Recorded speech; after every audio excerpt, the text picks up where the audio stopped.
Hello. With only a few days left in Shakespeare, I want to take advantage of the fact that I have spent much of my life obsessed with the works of William Shakespeare, and much of it obsessed with the visual arts. And you might think they exist in different universes, but the fact is, the Shakespearean universe is so tremendously visual and has been an inspiration in painters. So what I'm going to be doing is looking at Antony and Cleopatra in the visual arts. This is the death of Cleopatra from about 1660 by the Florentine painter Cesare Dandin. And keep in mind, in the 17th century, Florence was truly the center of the world for painters. I absolutely love how faithful Dandini is to Shakespeare's sublime fusing of the erotic and the tragic, the grief unhinged, and, as Cleopatra puts it, the immortal longings.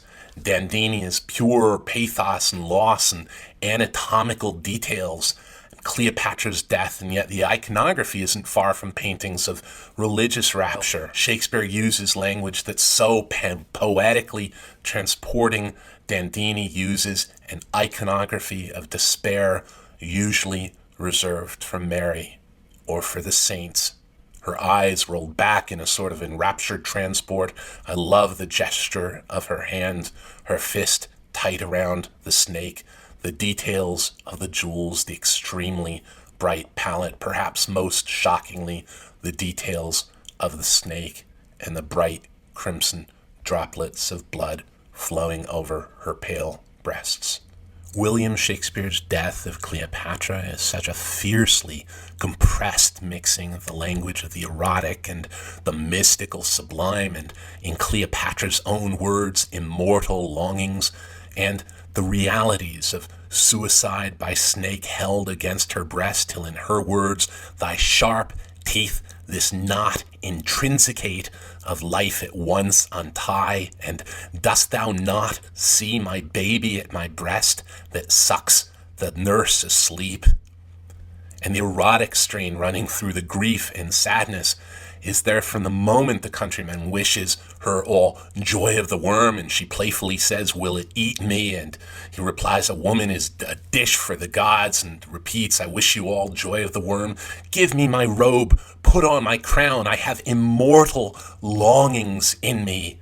Now no more the juice of Egypt's grape shall moist this lip. Methinks I hear Antony call. I see him rouse himself to praise my noble act. Husband, I come. I am fire and air. My other elements I give to baser life. The stroke of death is as a lover's pinch which hurts and is yet desired. With thy sharp teeth this knot intrinsicate of life at once untie. Dost thou not see the baby at my breast that sucks the nurse's sleep? I want to show you two paintings by one of my favorite painters of all time, Guido Cagnacci. There's no record of Cagnacci having read Shakespeare's Antony and Cleopatra, and usually critics simply reference the death of Cleopatra as described in Plutarch's Lives. I am, however, absolutely certain in my mind that Cagnacci had seen a production of Shakespeare's play. The relation between Cleopatra and her serving ladies is so intimate and loving and tender and deep in Shakespeare. There is no parallel in Plutarch. Cleopatra's community of attending women loved her deeply and cherished her, and her death is so social, with Charmian and Iris part of that dying. And in the play, the relationship with those women is so playful and deeply loving and intimate and caring and full of cherishing. And Cagnacci's painting is almost unique in how the faces of those who love her are at the very core of the painting.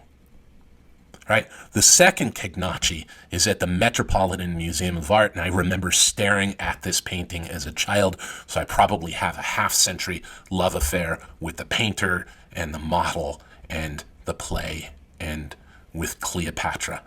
I love her expression so much in this painting. It seems tender and humane, immortal longings, yes, religious feelings, yes, religious iconography, yes, but there is a sense of her joining Antony And there's real fear too. It's the moment before the bite as she's baring her breast, and that terrible vulnerability and the mixing up breast as an object of erotic attention and of nurturing and nursing. And I love her hands and her expression, her pearl drop earrings. It all feels so incredibly intimate, as if we were standing before her.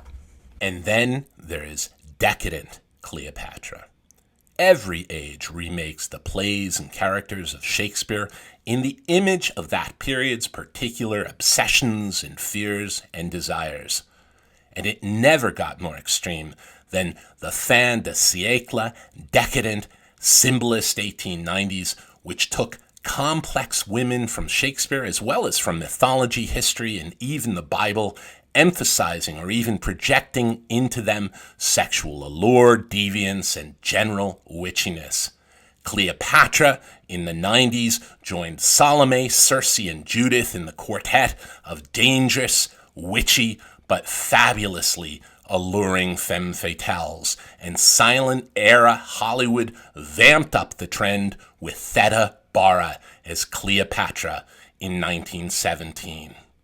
And in 1934, Claudette Colbert took us wholly into the world of the femme fatale Cleopatra, who would have been at home in any noir film of the next 2 decades.